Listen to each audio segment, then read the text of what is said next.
berkekuatan 5,2 guncang Pulau Ambon siang tadi. Pemulihan pasca gempa masih dilanjutkan Pemprov Maluku dengan metode transisi.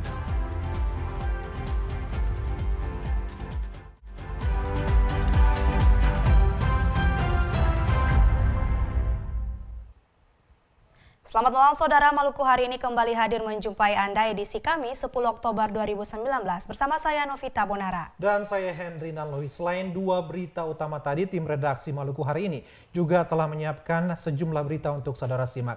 Dan saudara, kita awali Maluku hari ini dengan berita tentang gempa berkekuatan 5,2 magnitudo guncang kota Ambon dan sekitarnya.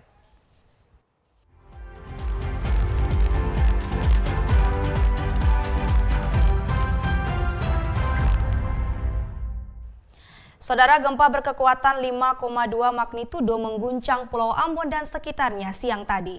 Pusat gempa berada pada kedalaman 10 km timur laut Pulau Ambon. Gempa tidak berpotensi tsunami.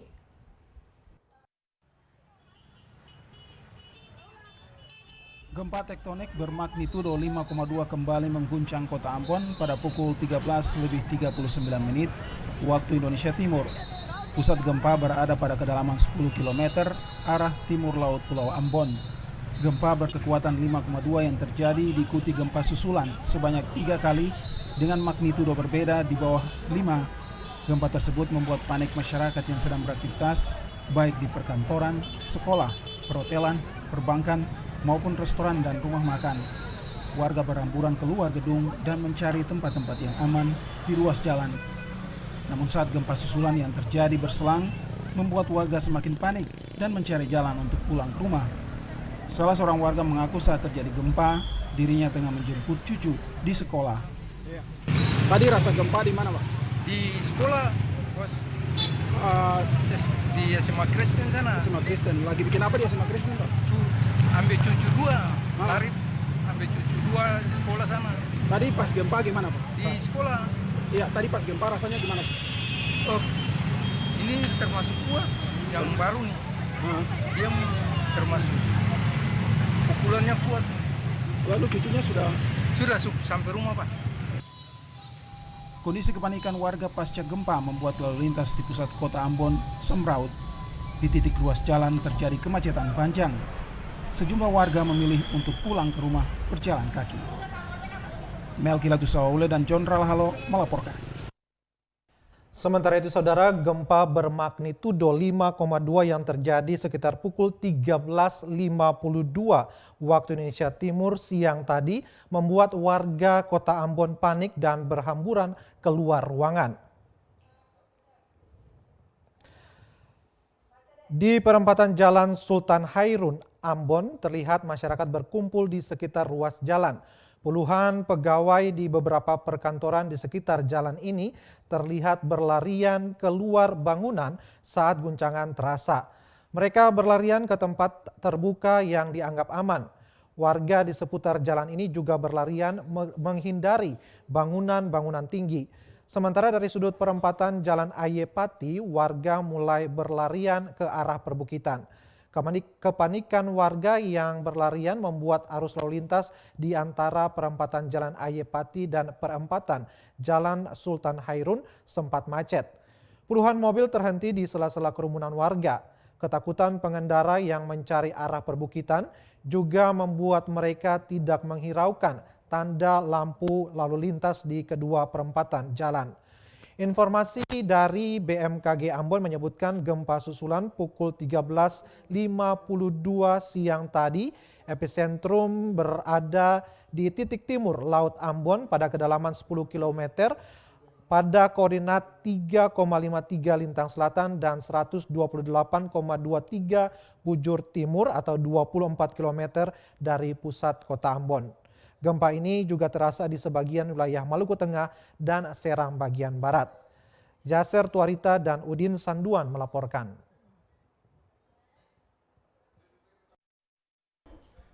Selain itu, Saudara, Wali Kota Ambon menginstruksikan kepada seluruh kepala sekolah dasar, sekolah menengah pertama, dan juga diharapkan kepada kepala SMA dan SMK sekota Ambon untuk meliburkan siswa dan proses belajar mengajar ditiadakan terhitung mulai besok Jumat 11 Oktober sampai dengan 19 Oktober 2019. Instruksi ini dikeluarkan Wali Kota Ambon setelah memperhatikan kondisi Kota Ambon akhir-akhir ini. Kita mendengar berita duka akibat gempa yang terjadi tadi siang. Vincent Ananto, siswa kelas 8 SMP Kalam Kudus Ambon, meninggal dunia akibat tertimpa reruntuhan gedung pertokoan di Paso siang tadi. Sejumlah toko di kawasan itu mengalami kerusakan akibat gempa dengan magnitudo 5,2 yang mengguncang Kota Ambon dan sekitarnya sekitar pukul 13:52 waktu Indonesia Timur.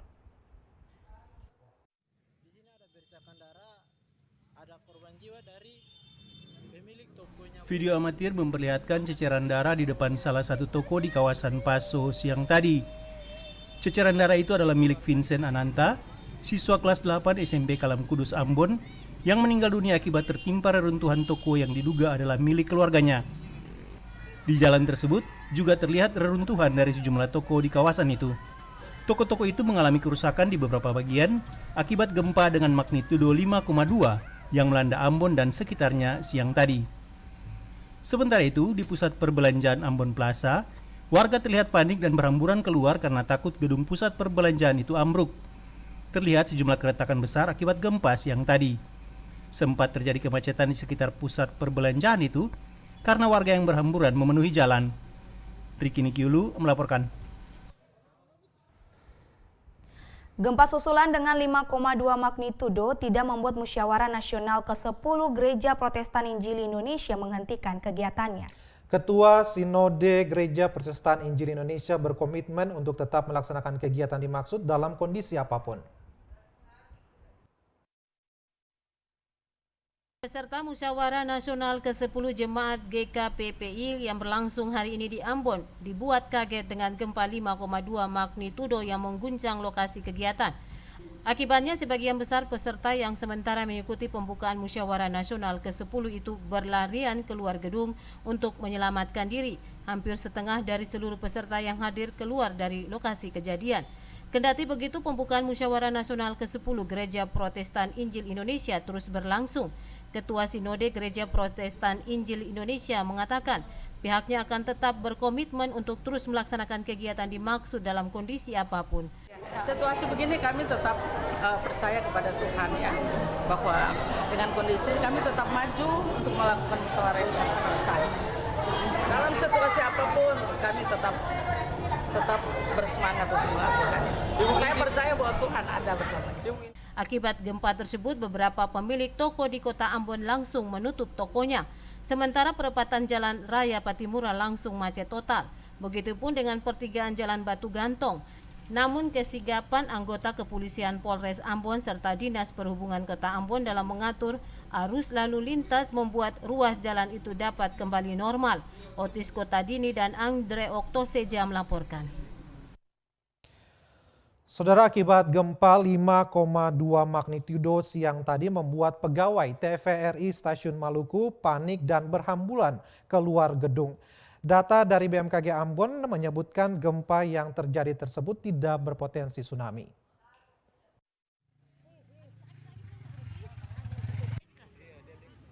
Beginilah suasana kepanikan pegawai TVRI Stasiun Maluku saat gempa berkekuatan 5,2 magnitudo mengguncang Kota Ambon siang tadi.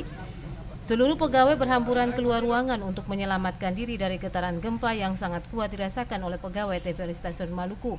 Salah satu pegawai bahkan dipapak keluar ruangan akibat shock. Seluruh pegawai TVRI Maluku keluar di halaman untuk menghindari gempa susulan. Berdasarkan data BMKG, gempa berkekuatan 5,2 magnitudo itu berpusat di 10 km timur laut Kota Ambon. Gempa tersebut tidak berpotensi tsunami. Frida Raiman, Minggus Noya melaporkan. Sementara itu, Saudara, gempa susulan yang mengguncang Kota Ambon pagi tadi bermagnitudo 3,4 itu sempat membuat kepanikan bagi siswa SD 40 Ambon berlarian keluar ruangan.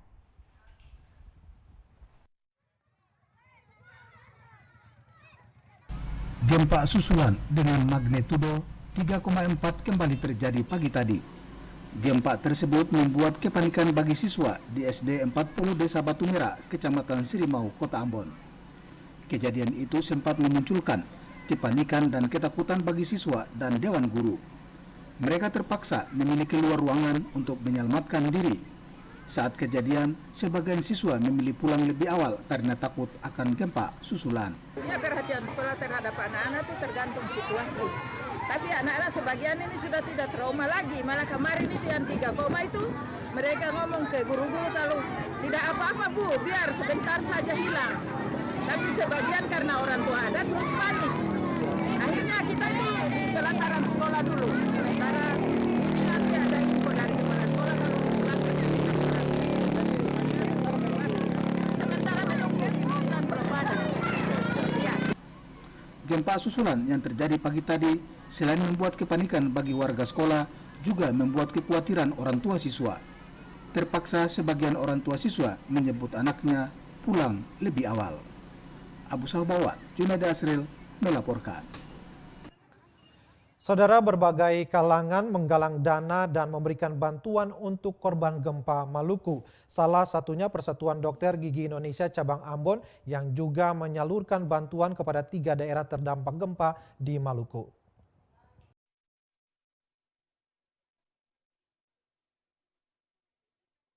Bantuan Persatuan Dokter Gigi Indonesia PDGI Cabang Ambon kepada para korban terdampak bencana gempa, yakni di negeri Suli, Tial, dan negeri Tengah-Tengah. Bantuan yang diberikan diantaranya beras, air mineral, minyak goreng, dan telur. Ketua Persatuan Dokter Gigi Indonesia Cabang Ambon Dr. Wendy Pelupesi mengatakan, bantuan yang diberikan merupakan bentuk kepedulian Persatuan Dokter Gigi kepada para korban gempa yang sampai saat ini masih tinggal di tenda-tenda pengungsian. Dari Persatuan Dokter Gigi Indonesia Cabang Ambon, memang katong Cabang Ambon, tapi kita meliputi seluruh dokter gigi yang ada di Maluku. Kenapa sampai katong agak lambat, bukan terlambat, tapi mungkin agak sudah beberapa hari baru kita memberikan bantuan, karena katong melihat mungkin lokasi-lokasi yang tepat yang katong memberikan bantuan itu, sehingga bantuan itu bisa maksimal digunakan untuk saudara-saudara yang memang ada di pengungsian. Katong semua juga tidak menginginkan hal ini terjadi, tapi ini yang harus katong hadapi dan harus katong jalani. Oleh karena itu kami memberikan bantuan kepada saudara di Suli, kemudian di Tial, dan di Tengah-Tengah. Tidak hanya menyalurkan bantuan sembako, Persatuan Dokter Gigi Indonesia Cabang Ambon juga terlibat di lokasi-lokasi wilayah terdampak Kota Ambon, Kabupaten Maluku Tengah, dan Seram bagian Barat. Persatuan Dokter Gigi Indonesia Cabang Ambon menyatakan kesiapannya dalam meringankan beban korban gempa dan siap mendukung pemerintah dalam upaya penanggulangan bencana. Minggus Noya dan Lamarunga melaporkan. DPRD Maluku meminta pemerintah baik di Kota Ambon, SBB, dan Maluku Tengah untuk serius melihat pengungsi korban gempa yang saat ini masih tinggal di pengungsian. Penyaluran bantuan yang dilakukan hendaknya menyentuh seluruh pengungsi di lokasi pengungsian.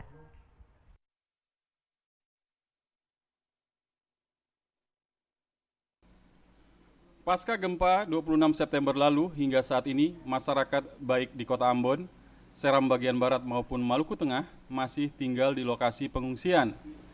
Lokasi pengungsian yang ditempati masyarakat berlokasi di daerah pegunungan.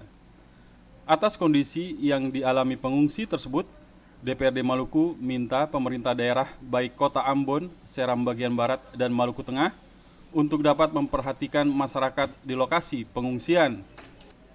Kebutuhan dasar pengungsi yang diberikan pemerintah pusat hendaknya disalurkan secara merata kepada pengungsi di lokasi pengungsian. Hal itu disampaikan pimpinan sementara DPRD Maluku, Luki Watimuri, kepada wartawan di Ambon Kamis pagi. Ya, saya harap pemerintah Kabupaten Seram Barat, Maluku Tengah, juga Kota Ambon, kiranya memberikan perhatian yang sungguh-sungguh lah pada para pengungsi ini. Ya, ini soal kemanusiaan. Ya, jangan kita tinggalkan mereka sendirian. Ya. Kita mesti yakinkan bahwa pengungsi itu butuh kita dan kita punya tanggung jawab memperhatikan mereka. Itu otomatis itu. Saya mikir begitu, siapa yang melindungi lagi? Pemerintah pusat ini sudah sangat serius kan Pak Doni saja sudah 2 kali datang dengan bantuan-bantuan, walaupun mungkin masih terbatas, tapi paling tidak punya peduli sekali. Ada menteri-menteri yang lain juga sudah datang. Nah, kalau kita yang punya rakyat langsung di bawah ini tidak peduli, bagaimana itu? Saya minta ini harus menjadi pergumulan bersama kita semuanya. Saya sadar betul masing-masing pemerintah mungkin punya persoalan-persoalan pelayanan pemerintahan atau kemasyarakatan, tapi jangan pernah membiarkan para pengungsi berjalan sendirian. DPRD Maluku melalui tim penanganan pengungsi telah mempersiapkan laporan terkait dengan kondisi pengungsi pasca gempa yang ditemui di Kota Ambon, Seram bagian barat, dan Maluku Tengah. Laporan tersebut akan disampaikan tim kepada Posko Penanggulangan Bencana Maluku besok untuk ditindaklanjuti. Frida Rehman, Bambang Yudaswara melaporkan. Beralih ke informasi lainnya, Saudara, pemerintah Provinsi Maluku menggelar kegiatan seminar Forum Ekonomi Kementerian Keuangan tahun 2019 sebagai upaya diseminasi kebijakan fiskal di daerah. Seminar ini mengusung tema menjaga kesehatan APBN di tengah ketidakpastian ekonomi global.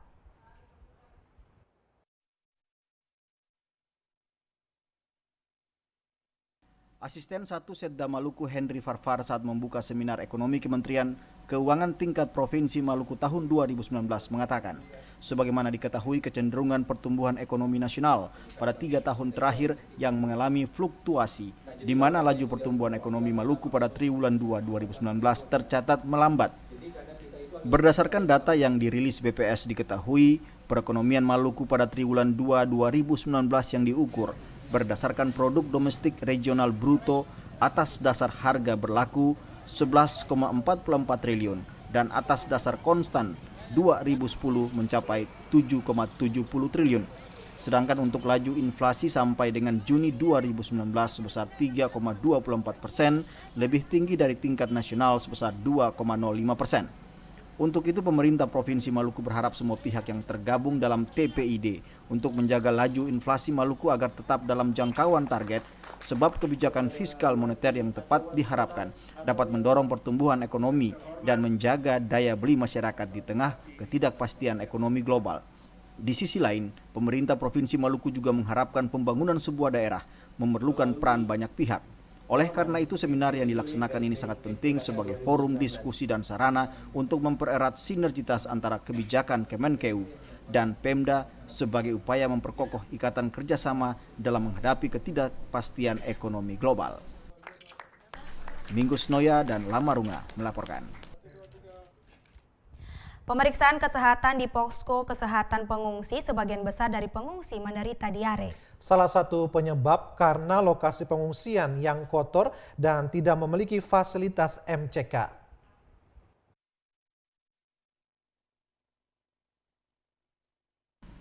Petugas kesehatan di Posko Kesehatan Lokasi Pengungsian di Liang mengatakan salah satu penyebab banyaknya pengungsi yang menderita sakit diare karena lingkungan pengungsian yang kotor. Hal ini disebabkan karena tidak tersedianya tempat pembuangan sampah di lokasi pengungsian dimaksud. Selain itu, tidak adanya sarana MCK turut memberi andil dalam penyebaran diare di sana. Nah, penyebabnya mungkin karena salah satu diare itu karena hygiene, kebersihan lingkungan. Karena di sini tidak ada tempat pembuangan sampah maupun pembuangan air besar. MCK tidak ada di sini. Jadi mereka pada umumnya membuang kotoran di hutan, kemudian di kali. Selain diare, para pengungsi juga menderita infeksi saluran pernapasan atau ISPA. Hasil pantauan TVRI di lokasi pengungsian Liang kemarin, nampak banyak sampah pengungsi yang dibuang sembarangan. Tempat pembuangan sampah satu pun tidak nampak di lokasi pengungsian itu. Otnil Kotadini dan Andre Uktolseya melaporkan. Penanganan pengungsi bencana gempa di wilayah Ambon, Maluku Tengah, dan Seram bagian barat masih terkendala. BPBD Maluku mengungkap selama tanggap darurat, tim penanggulangan bentukan Pemprov sering kekurangan bahan pangan dan obat-obatan.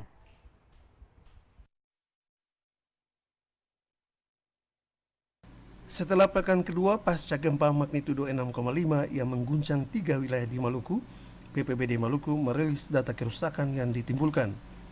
Humas BPBD Maluku, merinci kerusakan akibat gempa 26 September lalu menghancurkan sedikitnya 3.245 rumah rusak ringan, 1.837 rusak sedang, dan 1.273 rusak berat, serta korban jiwa sebanyak 39 orang. Sementara masyarakat yang mengungsi terdata sebanyak 170.900 orang. Kepala Humas BPBD Maluku, Pronaku Dubun, menguraikan penanganan bencana gempa Ambon selama ini terkendala sejumlah kekurangan. Kekurangan yang ditemui terkait bahan pangan, obat-obatan, dan tenaga medis. Wilayah pengungsian yang tersebar juga membuat distribusi maupun penyediaan tidak merata. Lokasi pengungsian dan membantu keluhan masyarakat dan himbauan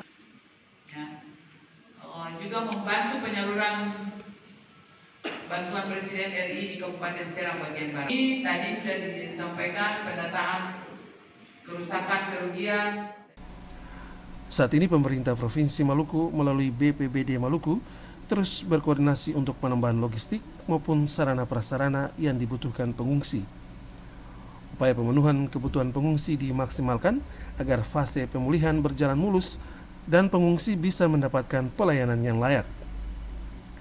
Yaser Tuarita Kurniawan melaporkan.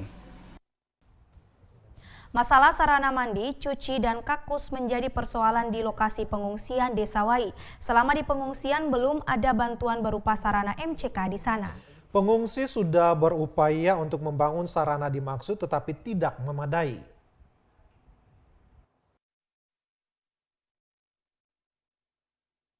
Di lokasi pengungsian Desa Wai, masalah mandi, cuci, dan kakus merupakan persoalan mendasar yang dijumpai di sana. Para pengungsi mengaku untuk mencuci dan mandi ada bantuan air bersih yang setiap saat masuk di lokasi pengungsian mereka. Namun penyebarannya yang tidak merata membuat sebagian pengungsi tidak mendapatkan air bersih. Begitupun dengan kakus. Hingga kemarin belum ada bantuan berupa pembangunan WC di lokasi pengungsian dimaksud. Untuk mengantisipasinya, para pengungsi telah membuat WC pribadi yang dapat dipakai umum. Namun semuanya itu belum dapat menjawab kebutuhan sarana MCK di lokasi pengungsian Desa Wai. Tempat air seperti yang Don Tampung yang biru di bawah itu, kan Don menjanjikan ke ketoran di kompleks ini kan mesti ada. Ternyata sampai orang sini kan sih ada. Yang lagi kurang ada nih Pak, ini orang lagi butuh MCK Pak. Kita paling setengah mati Pak, terus terang kalau malam harus jam 3 atau jam berapa harus ke kali. Kan tidak mungkin kita buang air di pinggir tenda Pak. Yang saya mintakan itu MCK nomor 1. Kalau air otomatis mantap. Para pengungsi berharap agar ke depan bantuan berupa sarana MCK dapat segera diadakan sehingga kebersihan lingkungan di lokasi pengungsian dapat terjaga. Otis Kotadini dan Andre Oktoseja melaporkan. Simpati untuk korban gempa 26 September terus berdatangan. Kepedulian bagi korban terdampak gempa di wilayah Maluku Tengah, Seram Barat, dan Kota Ambon ditunjukkan pemerintah Kabupaten Buru Selatan yang turut memberikan bantuan kemanusiaan.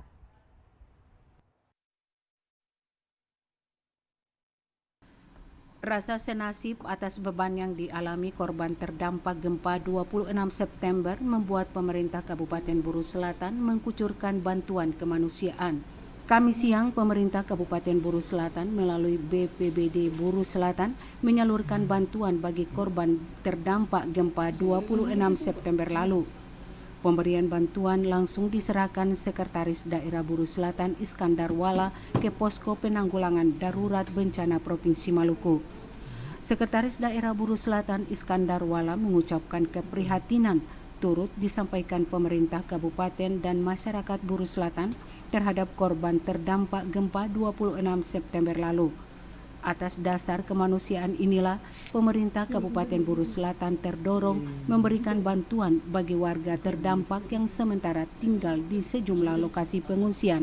Kita memberikan bantuan tidak sama besar nilainya karena sesuai dengan terdampak dari bencana itu sendiri. Kalau kita lihat terdampak bencana gempa ini terbesar itu berada di Maluku Tengah, maka kami memberikan bantuan 100 juta, kemudian Kabupaten SBB 65 juta, dan Kota Ambon 35 juta.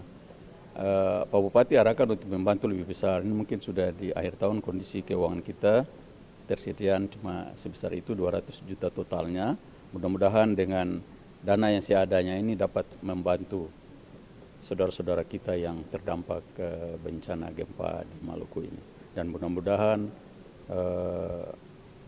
musibah ini cepat berlalu agar kita kembali bisa hidup dengan tenang. Wala berharap bantuan logistik dan perlengkapan tidur yang diberikan bisa meringankan beban yang dialami para korban. Bantuan yang diberikan berupa bahan makanan instan, terpal, serta perlengkapan tidur dan perlengkapan bayi. Nominal bantuan yang diberikan untuk posko Kota Ambon senilai 35 juta rupiah, untuk posko Maluku Tengah 100 juta rupiah dan posko Seram bagian Barat senilai 65 juta rupiah. Yasir Tuarita, Rahmalatu Konsina, Udin Sanduan melaporkan. Setelah diberlakukan pasca gempa 26 September lalu, masa tanggap darurat dari pemerintah Provinsi Maluku akan diakhiri besok. Upaya pemulihan tetap berlanjut dengan metode transisi berupa pembangunan hunian sementara untuk ditempati pengungsi 90 hari ke depan.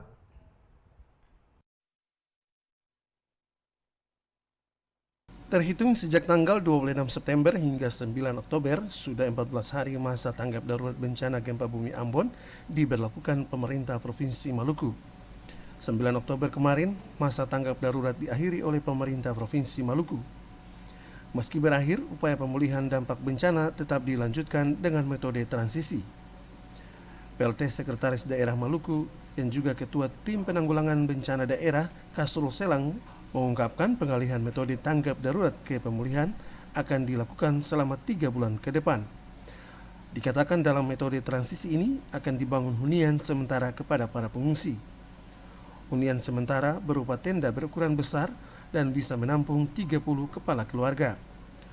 Huntara bagi pengungsi akan dibangun di wilayah terdampak gempa, yakni Maluku Tengah dan Seram bagian Barat. Masa pemulihan ini akan berlaku selama 90 hari sejak diberlakukan. Pernyataan 2 minggu itu, artinya secara administrasi di masa 2 minggu itu ada beberapa langkah-langkah yang harus kita ambil. Kemudian seiring dengan waktu berjalan, kalau 2 minggu itu dari tanggal 26 kemarin berarti jatuhnya itu tanggal 9 besok. Nah, itu berarti di tanggal 10 kita sudah tidak pada fase yang namanya tanggap darurat itu. Nah, di dalam fase tanggap darurat setelah itu kita punya transisi menuju ke pemulihan, berangsur-angsur baiknya kondisi dan tentunya dukungan doa dari kita semuanya, dan kita berdoa terus semoga keadaan ini makin baik. Selain memperlakukan masa pemulihan lanjutan, Posko Penanggulangan Bencana Daerah juga merilis data kerusakan akibat gempa 26 September lalu. Dari pemetaan di wilayah Maluku Tengah, Seram bagian Barat dan Kota Ambon, PPBD menyebut 3.245 rumah rusak ringan, 1.837 rusak sedang, 1.273 rusak berat, serta korban jiwa sebanyak 39 orang. Yasir Tuarita, Kurniawan melaporkan. Saudara, seluruh petugas Puskesmas Pembantu Liang siaga di lokasi pengungsian pasca gempa 26 September. Para petugas Puskesmas siap memberikan pelayanan terbaik bagi seluruh pengungsi di lokasi pengungsian Negeri Liang.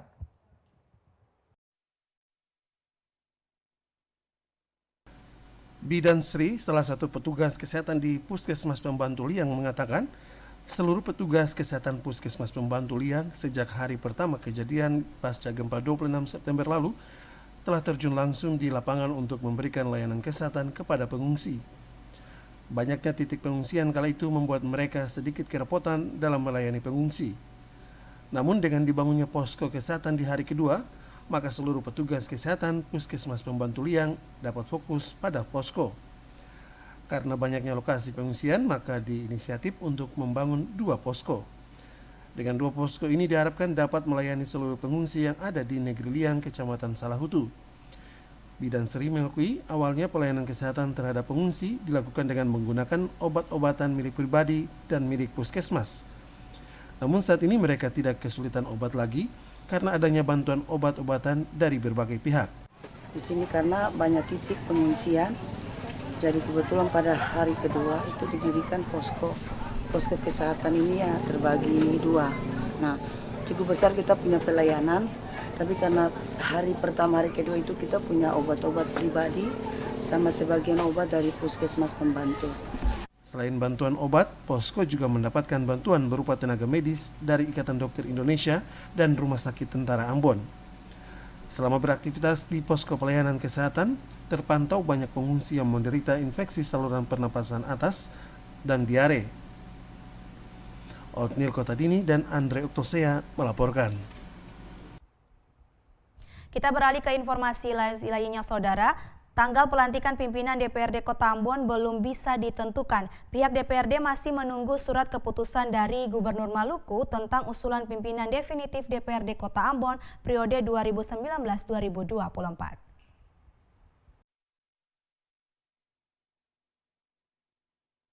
Sekretaris Dewan Kota Ambon, Elkiopa Siloi, mengatakan belum bisa memastikan kapan pelantikan pimpinan definitif DPRD Kota Ambon.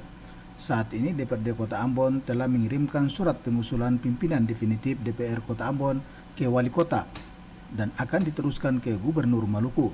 Pelantikan sendiri menunggu SK Gubernur Maluku. Jadi kita memperkirakan itu sekitar tanggal 14 atau 15 itu bisa. Ini kalau hari ini masuk, besok surat ke Gubernur, mungkin dalam 3 hari itu Jumat lah. Atau kalau Senin baru suratnya SK3 di sini, itu berarti Selasa atau Rabu kita bisa melakukan pelantikan anggota, pelantikan pimpinan DPRD Kota Ambon. Sementara itu, anggota DPRD Kota Ambon dari Partai Gerindra Rustam Latopono berharap pimpinan definitif DPRD Kota Ambon dapat segera dilantik agar secepatnya menjalankan tugas-tugas legislasi.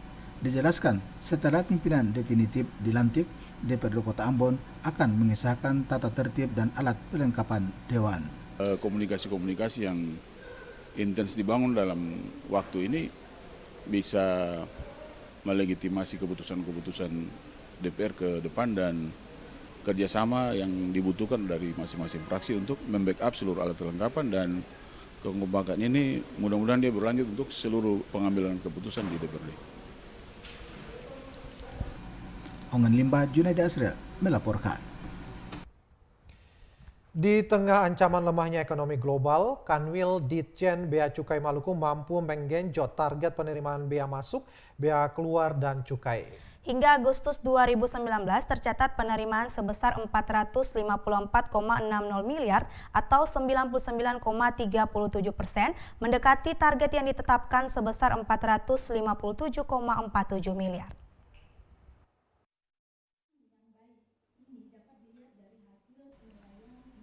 Realisasi penerimaan bea cukai di Provinsi Maluku dan Maluku Utara tercatat memiliki tren positif. Dari total target tahun 2019 ini, hingga akhir bulan kemarin, tinggal tersisa kurang dari 1%. Kepala Kantor Wilayah Direktorat Jenderal Bea dan Cukai Maluku Utara, Vinari Manan, pada peringatan HUT Bea Cukai ke-73 dan pencanangan pembangunan zona integritas mengatakan, pencapaian penerimaan bea cukai di Maluku Utara tidak terlepas dari kerjasama semua pihak maupun instansi terkait. Kekuatan sinergi ini mutlak diperlukan karena pelayanan dan pengawasan lintas batas dan kegiatan ekspor-impor di Kepulauan Maluku begitu luas. Secara nasional memang sampai dengan saat ini realisasi penerimaan negara kita secara nasional juga sudah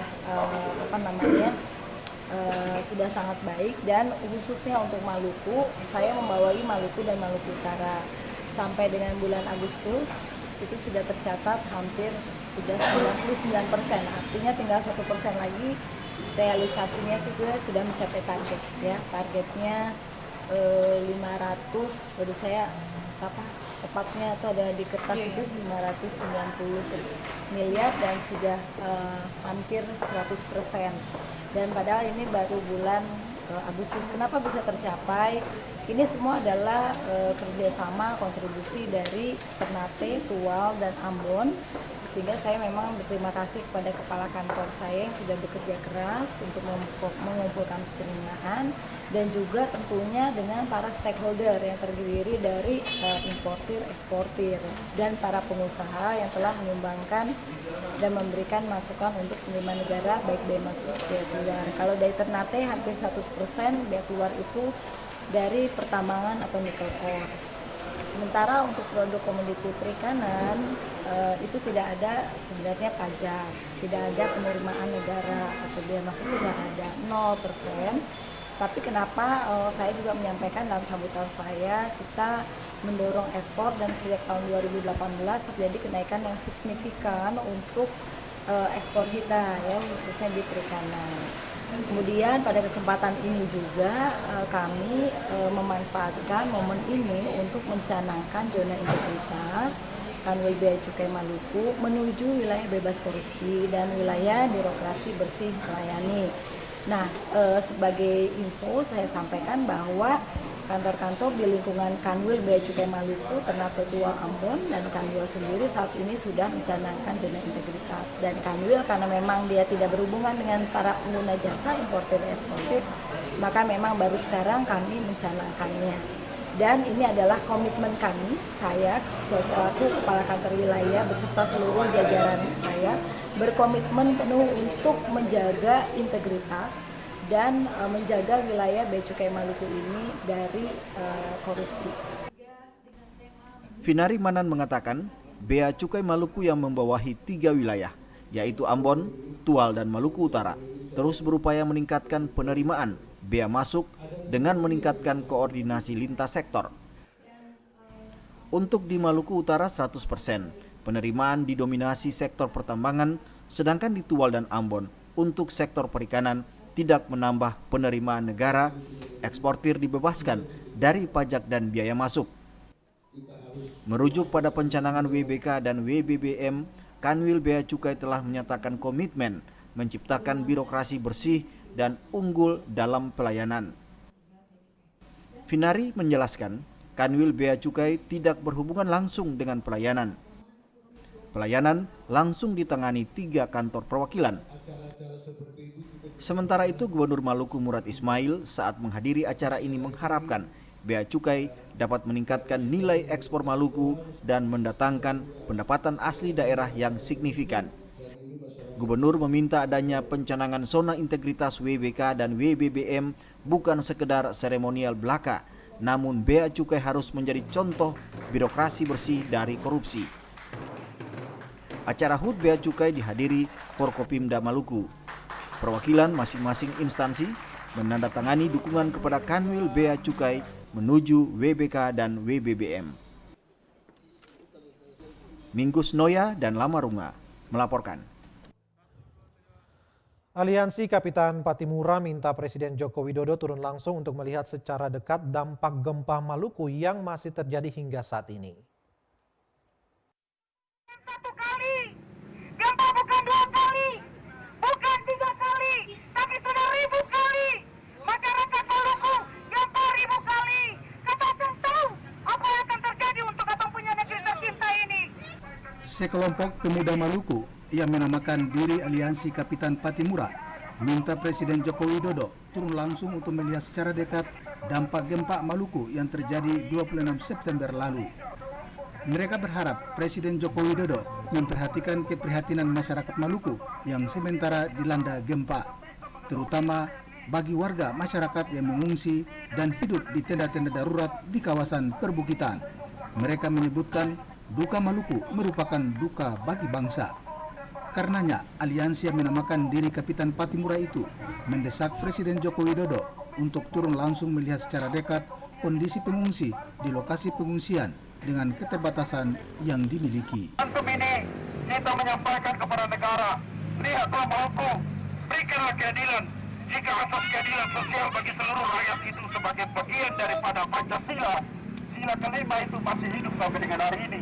Buktikan kepada Maluku bahwa keadilan sosial bagi seluruh rakyat Indonesia itu masih tetap ada kepada warga Maluku. Ini sikap kami sampaikan, kami kirim pesan kepada negara. Hari ini kami berorasi di depan Gong Perdamaian Kami berorasi dengan damai, kami berorasi dengan hati sebagai anak-anak yang cinta terhadap Republik. Abu Sawawa, Juneda Sri melaporkan. Kelompok pemuda Maluku yang menamakan diri Aliansi Kapitan Patimura minta perhatian pemerintah pusat untuk segera memberikan perlakuan khusus bagi Maluku. Perlakuan khusus itu sebagai upaya bentuk kepedulian negara bagi Maluku.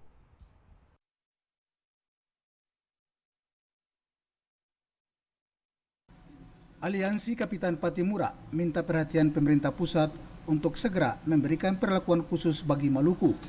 Perlakuan khusus bagi Maluku dapat mendorong percepatan Maluku keluar dari kemiskinan. Hingga hari ini, Maluku masih tercatat sebagai provinsi termiskin ketiga di Indonesia. Padahal, Maluku memiliki sumber daya alam yang cukup melimpah. Karenanya, untuk memberikan rasa keadilan bagi Maluku, pemuda Maluku yang tergabung dalam Aliansi Kapitan Patimura minta pemerintah pusat untuk segera memberikan otonomi khusus atau perlakuan khusus bagi Maluku sebagai bentuk kepedulian negara bagi Maluku yang merupakan salah satu provinsi ke-8 yang ikut mendirikan Negara Kesatuan Republik Indonesia. Permintaan tersebut disampaikan dalam aksi demo damai di kawasan Gong Perdamaian Rabu pagi. Kita meminta juga bahwa pemberlakuan kepada Maluku harus jauh lebih adil dalam konteks pembangunan. Kita sudah banyak memperjuangkan lumbung ikan nasional. Kita sudah banyak memperjuangkan otonomi khusus kepada Maluku karena wilayahnya terlalu besar, lautnya terlalu luas.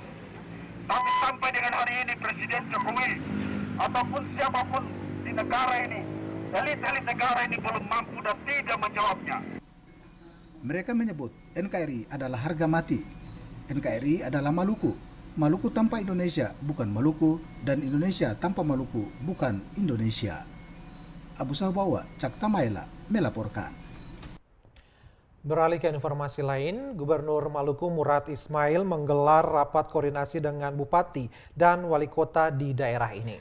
Rapat koordinasi tersebut dimaksudkan untuk membangun koordinasi, komunikasi, dan kolaborasi secara sinergi dan efektif antar jenjang pemerintahan.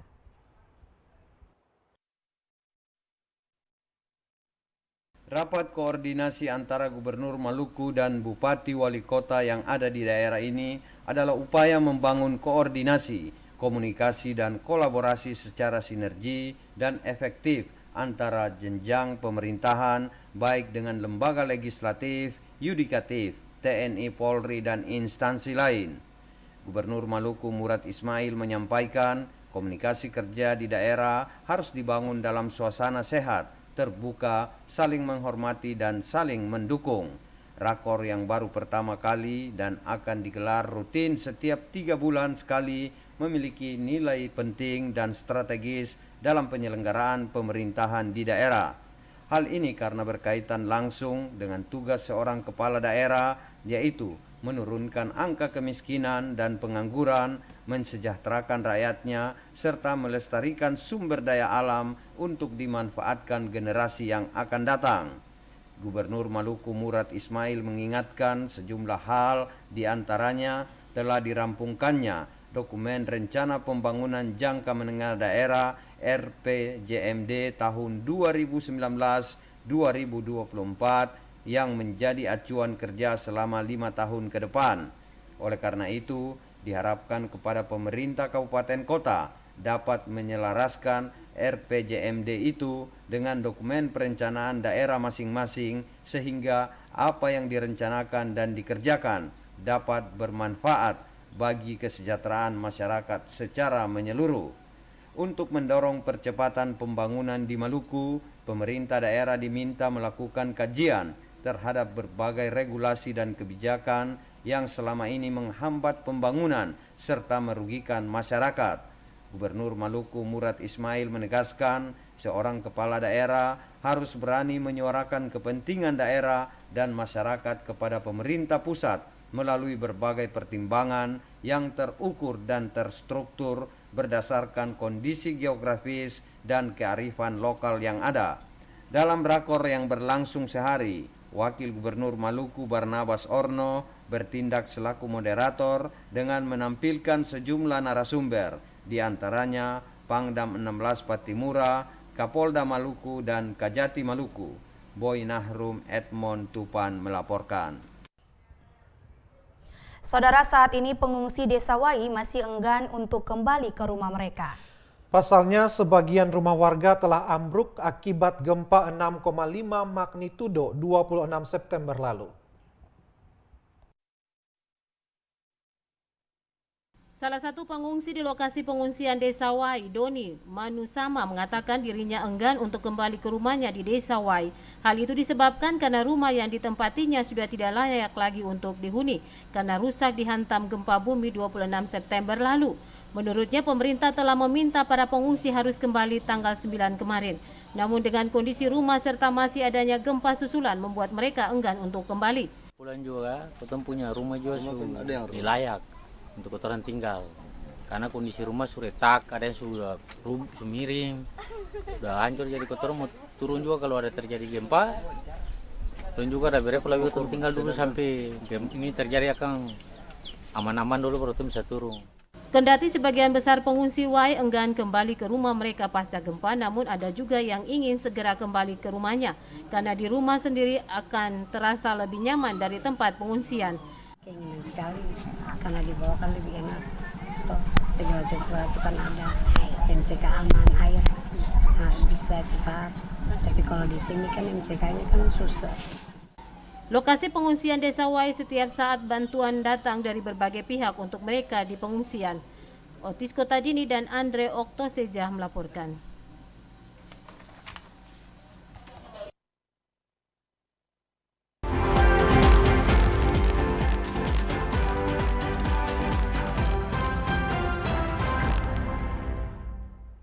Saudara, penyampaian berita tadi mengakhiri Maluku hari ini. Jangan lupa tetap saksikan Maluku hari ini setiap harinya pada pukul 19.00 waktu Indonesia Timur. Akhirnya kami yang bertugas mengucapkan terima kasih atas kebersamaan, juga perhatian saudara, dan sampai jumpa.